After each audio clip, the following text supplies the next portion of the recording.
Hai guys, jumpa lagi bersama gua tentunya di channel yang sangat-sangat mengenterkan dan selalu berpegang teguh pada si kontol panjang. Dan pada kesempatan kali ini gua bakalan membahas sebuah film yang sangat-sangat beradrenalin dan diisi dengan ending-ending bakal membuat sempak kalian sobek, di mana film ini menceritakan tentang seorang gangster yang telah lama tobat hingga pada sewaktu-waktu ia pun dibuat marah karena istri tercintanya diculik oleh seorang bos kriminal yang suka menjual perempuan untuk melakukan anu-anu, sehingga gangster tersebut memutuskan untuk membabat habis semua orang yang terlibat. Dan untuk kalian yang masih berpegang teguh pada si kontol panjang, tekan tombol subscribe dan tekan tombol like-nya. Dan ini dia Unstoppable.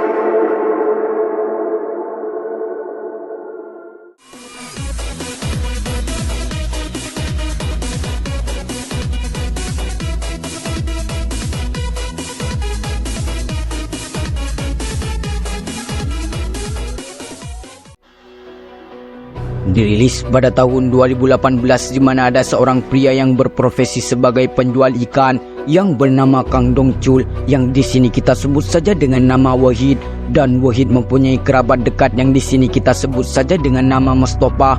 Dan sesaat kemudian Wahid dan Mustafa pun menemui seorang pengusaha, untuk kemudian pengusaha tersebut mengajak si Wahid untuk melakukan kerjasama dalam investasi kepiting Raja Alaska. Wahid yang mendengar hal tersebut lantas ia pun menyetujuinya karena ia merasa bahwa hal ini adalah sebuah peluang bisnis. Untuk kemudian Wahid pun langsung menyerahkan semua uang tabungannya yang ada di bank dan berharap ia akan mendapatkan keuntungan yang sangat-sangat fantastis dan memuaskan dari investasi tersebut. 진짜 오리지널 특 A급이라 하는 겁니다. A급 여기 있습니다. 아, 예. Film pun memperlihatkan di mana ada seorang wanita yang di sini kita sebut saja dengan nama Nining, di mana si Nining adalah istri dari si Wahid yang sedang bekerja di sebuah warung tempe penyit. Ia juga bekerja sebagai tukang pijat, dan setelah itu Nining mengetahui bahwa semua uang yang ada di tabungannya sudah habis. Lantas ia pun sangat-sangat kecewa pada si Wahid karena Wahid sebelumnya tidak melakukan dialog terlebih dahulu dengan si Nining. Dan terungkaplah fakta di mana Wahid sudah sering ikut bisnis abal-abalan dan akhirnya ludes alias kena tipu. 아프리카에서 붕어빵을 한번 팔아보고 또 내가 생각을 해본다. 알았어. Dan pada waktu yang bersamaan terlihat seorang bapak-bapak yang tinggal di sebuah rumah susun.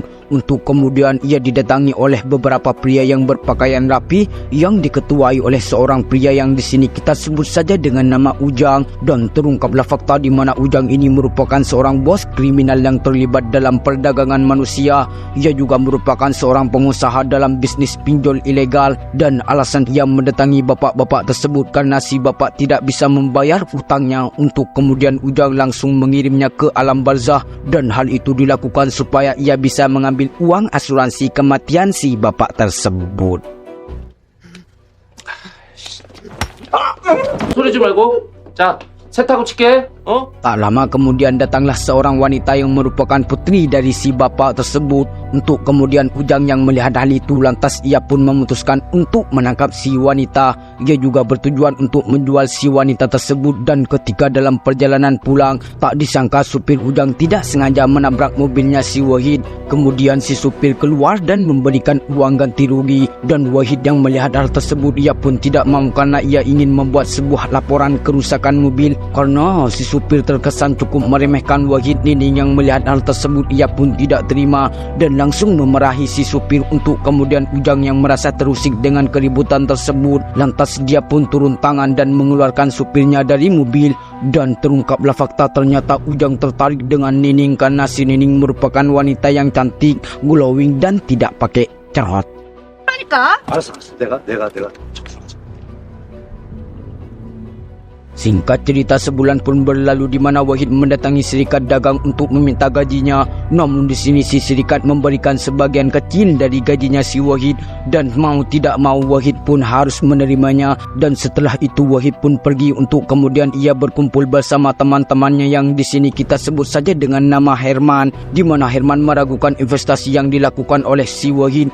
Ia juga mengatakan kalau dia khawatir dan takut si Wahid kena tipu lagi. 배가 잘 들어오다.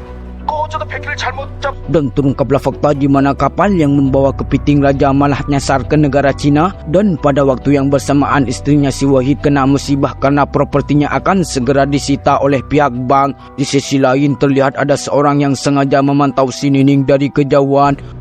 Dan hari itu tepat hari ulang tahunnya si Nining. Untuk kemudian Wahid pun mengajak istrinya makan-makan di sebuah restoran yang kelihatannya tidak mengencrotkan.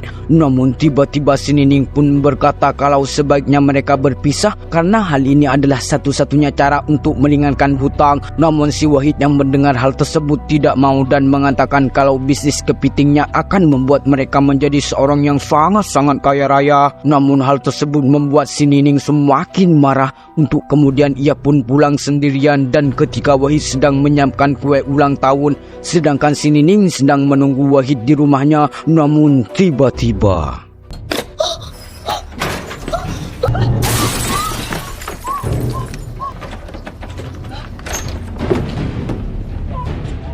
ya, muncullah seseorang yang tak dikenal. Untuk kemudian orang tersebut menculik istrinya si Wahid. Wahid yang mengetahui hal itu, ia pun pergi ke kantor polisi untuk melaporkan tentang kasus penculikan istrinya. Namun sayang para polisi sama sekali tidak mendapat petunjuk apapun, dikarenakan pada saat itu terjadi kecurangan pada hasil pilpres. Setelah keluar dari kantor polisi, ia pun mendapatkan sebuah telepon dari seseorang yang tak dikenal, dan terungkaplah fakta di mana orang tersebut adalah si Ujang. Dan lebih mengencrotkan lagi, Ujanglah biang kerok atas istrinya yang hilang. Ujang juga mengajak si Wahid untuk ketemuan di sebuah restoran, dan setelah sampai di sana, Wahid pun menemukan sebuah koper dan langsung membuka koper yang ternyata berisi tumpukan uang. Untuk kemudian ia mengatakan kalau uang itu merupakan ganti rugi atas tubuh istrinya yang sudah dimasukkan pipa oleh pria lain. 난 네 마누라, 넌 내 돈. 다 똑같은 돈이야. 안 그래? Dan mendengar hal itu, Wahid pun merasa sedih dan sangat marah atas apa yang diperbuat Ujang kepada istrinya. Dan ketika keluar dari restoran tersebut, Wahid pun mencari dari mana asal suara orang yang menelponnya. Untuk kemudian ia melihat seorang pria berpakaian rapi yang sedang memegang ponsel. Ia pun langsung menyuruh temannya mengejar orang tersebut. Namun sayang orang tersebut bukanlah pelaku yang Wahid cari. Untuk kemudian Wahid pun meminta maaf kepada orang tersebut.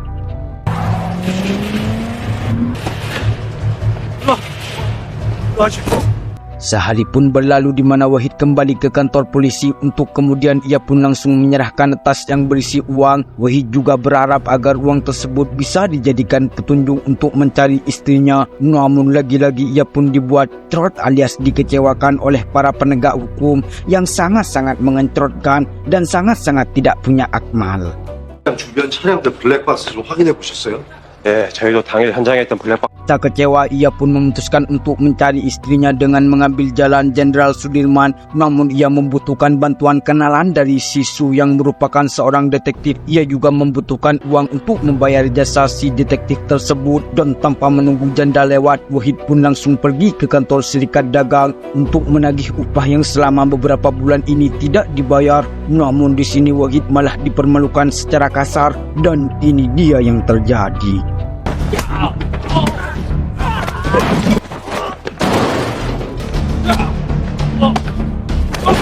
Ya, Wahid pun langsung menghajar si Serikat Dagang tersebut dengan sangat brutal sehingga ia ketakutan, dan tanpa membuang-buang waktu si Serikat pun langsung memberikan uang kepada si Wahid. Untuk kemudian Wahid pun langsung pergi untuk menemui seorang detektif yang di sini kita sebut saja dengan nama Detektif Koret. 아이고 간통이야 임마. 야 내일까지 찾을 수 있겠어요?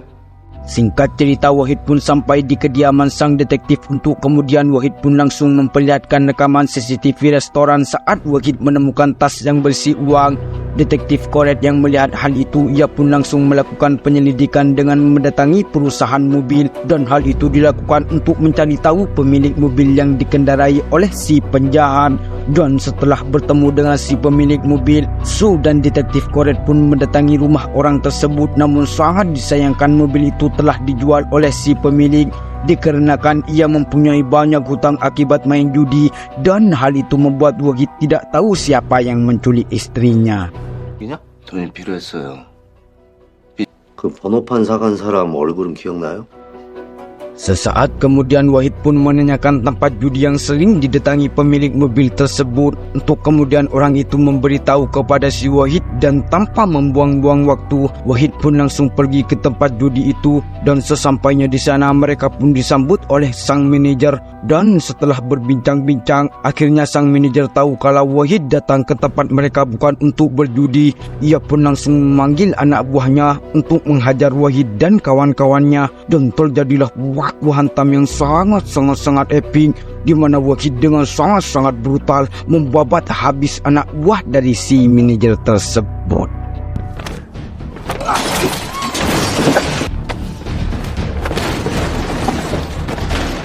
Setelah melihat kalau Wahid bukan orang sembarangan, sang manajer pun mau bekerja sama, di mana ia memberikan sebuah kartu nama perusahaan yang telah membeli mobil tersebut. Namun sangat disayangkan kartu nama itu sudah tidak bisa dipakai karena kartu itu sudah kadaluarsa, dan hal tersebut membuat Wahid dan kawan-kawannya kembali dengan tangan kosong alias tidak mendapatkan hasil apapun. 명언 같은데? Setelah kejadian baku hantam kemarin, detektif Koret pun bertanya kenapa saat kejadian itu Wahid sangat brutal, untuk kemudian Su pun menceritakan kalau dulunya Wahid adalah seorang ketua gangster yang sangat hebat dan tak tertandingi. Wahid juga mendapatkan julukan sebagai banteng, tapi bukan banteng PDIP. Namun saat bertemu dengan si Nining, Wahid pun memutuskan untuk bertaubat dan bertekad menjadi orang yang baik. Dan hari ini banteng yang sudah lama bersembunyi akhirnya dibangkitkan kembali oleh si Ujang. 저 형 소시적불명이 황소야 황소. 빨리 가자! Singkat cerita, detektif Koret pun berhasil mendapatkan sebuah informasi tentang seorang korban yang mengalami musibah seperti Wahid, dan tanpa menunggu janda lewat, Wahid dan kawan-kawannya pun langsung berangkat untuk menemui orang tersebut. Dan setelah menemui orang tersebut, Wahid pun menemukan sebuah petunjuk tentang siapa yang telah menculik istrinya, dan orang itu tidak lain dan tidak bukan adalah si Ujang, yakni si pemilik perusahaan pinjol ilegal sekaligus bos kriminal yang sangat mengentrolkan dan sangat di luar nurul, di mana si Ujang sering membeli istri orang untuk dijual ke luar negeri sekaligus dijadikan sebagai pemuas nafsu para pria yang tidak berpegang teguh pada si kontol panjang. 다 돈 벌려고 생쇼들 하고 있네. Setelah mendengar semua penjelasan dari orang tersebut, Wahid dan kawan-kawannya pun langsung OTW menuju ke tempat perusahaan pinjol milik si Ujang, dan disitulah mereka bertemu kembali dengan supir Ujang yang pernah menabrak mobilnya, untuk kemudian Wahid pun mengajak bekerja sama dengan supir tersebut. Namun sayang supir itu menolak, dan ini dia yang terjadi. 나와. Ya, Wahid pun langsung memberikan onde-onde alias bogeman ala Paris Binjai yang membuat supir tersebut menjadi ketakutan, dan hal tersebut diketahui oleh si Ujang, dan tanpa membuang-buang waktu Ujang pun langsung menghubungi salah satu anak buahnya dan menyuruh anak buah tersebut untuk berbicara dengan si Wahid. Namun hal tersebut membuat Wahid semakin tidak terkendali karena ia mengetahui kalau istrinya tengah dijambak dan diancam akan dibunuh jika Wahid tidak mau mengirim supir tersebut ke alam barzah. Mendengar hal tersebut, Wahid pun dengan sangat mengentrotkan mencekik supirnya si Ujang dengan sebuah tali hingga supir tersebut pindah ke alam kubur, dan hal itu dilakukan agar istrinya tidak dibunuh oleh si Ujang.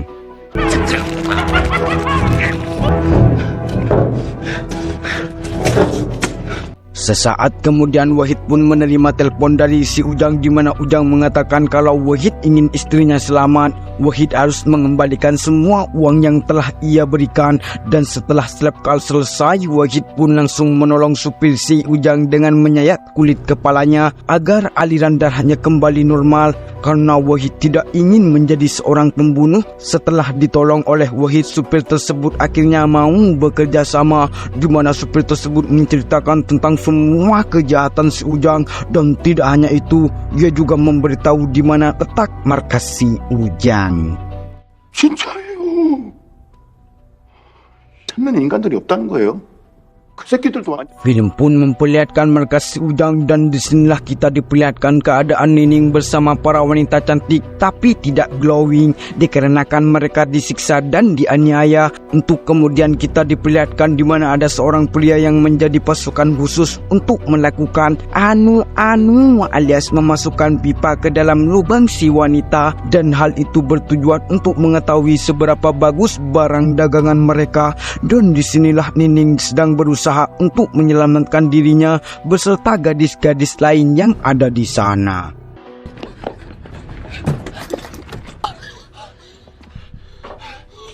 Filem pun berpindah kepada Wahid di mana Wahid pergi ke kantor polisi yang merupakan tempat penyimpanan semua barang-barang bukti, di mana Wahid bertujuan untuk mengambil semua uang yang diberikan si Ujang dengan menyamar sebagai orang dari kejaksaan. Namun detektif Koret dan Su melakukan blunder yang cukup mengencerotkan, di mana mereka dengan santainya meminta tas yang berisi uang tersebut.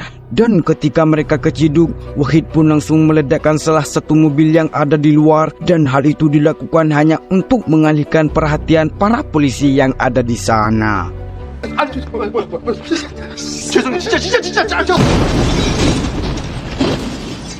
Singkat cerita, mereka pun berhasil mendapatkan uang itu dan film pun berpindah ke markasnya si Ujang, di mana Ujang kali ini dibuat sangat-sangat marah karena wanita yang akan dijual tidak sesuai ekspektasi alias babak belur, dan hal itu menyebabkan harga mereka menurun. Untuk kemudian Ujang langsung menghajar si wanita tersebut, dan tak lama kemudian Ujang pun mendapatkan sebuah telepon dari si Wahid, di mana Wahid mengajak Ujang untuk mengadakan pertemuan sekaligus melakukan sebuah pertukaran uang dengan istrinya. Namun kali ini Ujang mempunyai satu syarat kalau Wahid harus mendatanginya seorang diri.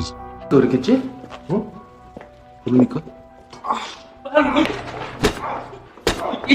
Film pun berpindah di mana para gadis-gadis malang sedang dipindahkan ke tempat lain, dan ketika situasi sudah mulai aman, disitulah Nining membangunkan mereka dan mengajak mereka semua untuk kabur melalui sebuah jendela. Namun hal tersebut membuat para penjaga berdatangan, sehingga hanya Nining seorang diri yang selamat dari kurungan tersebut. Kembali ke Wahid yang tengah sampai di markasnya si Ujang, di mana di tempat tersebut dijaga oleh puluhan anak buah si Ujang. Namun hal tersebut sama sekali tidak membuat Wahid takut, dan disinilah terjadilah sebuah baku hantam yang sangat-sangat seru sekali. Sementara itu ada salah satu anak buah Ujang yang mencoba untuk melawan Wahid, namun Wahid membabat habis semua anak buah Ujang dengan sangat-sangat mudah.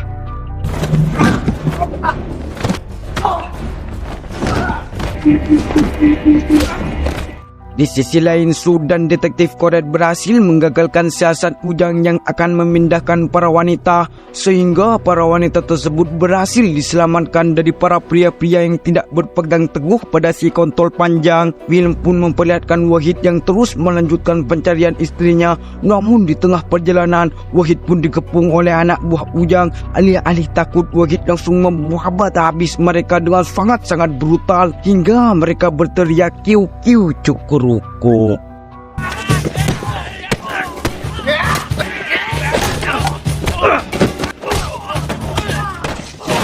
Setelah berhasil menumbangkan para curut-curut, tiba-tiba muncullah salah satu anak buah Ujang yang memiliki tubuh yang sangat-sangat besar. Namun Wahid yang melihat hal itu sama sekali tidak takut. Untuk kemudian ia maju ke depan dan terjadilah baku hantam yang sangat-sangat epik, di mana Wahid menghajar pria tersebut dengan sangat-sangat membabi buta dan tidak manusiawi.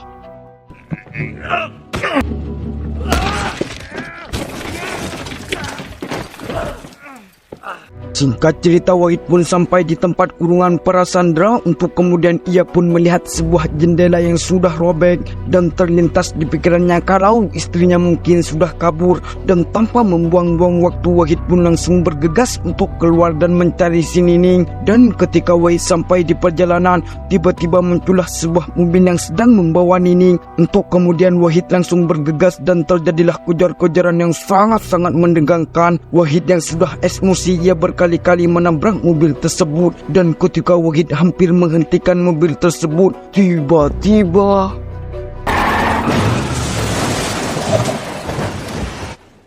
Ya, Ujang pun langsung membelokkan mobilnya sehingga hal tersebut membuat mobil Wahid terguling-guling. Untuk kemudian Ujang yang melihat hal tersebut, ia pun mengambil sebuah kapak dan menyuruh Wahid untuk keluar, di mana Ujang kali ini terang-terangan menentang Wahid, dan ini dia yang terjadi. Ya, Wahid pun menarik kelapa si Ujang sehingga ia masuk ke dalam mobil dan terjadilah waktu hantam yang sangat-sangat epik. Dan di tengah pertarungan, Ujang pun menyadari kalau dia bukan tandingan si Wahid. Lantas ia pun memohon ampun dan meminta maaf kalau semua yang dilakukan adalah perbuatan yang tidak benar dan sangat-sangat tidak berpegang teguh pada si kontol panjang. Namun Wahid tidak menghiraukan ucapan si Ujang. Ia pun terus mendekati Ujang dan menghajar Ujang dengan sangat-sangat brutal dan membabi buta, sehingga hal tersebut membuat Ujang pindah ke alam kubur.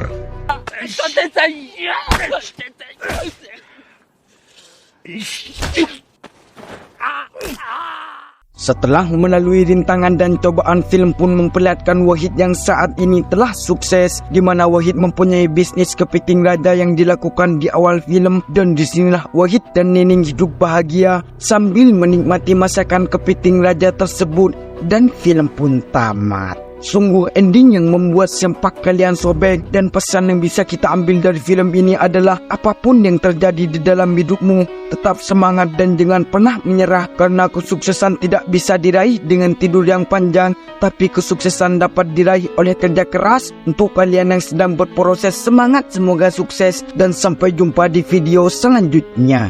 Trot trot trot trot.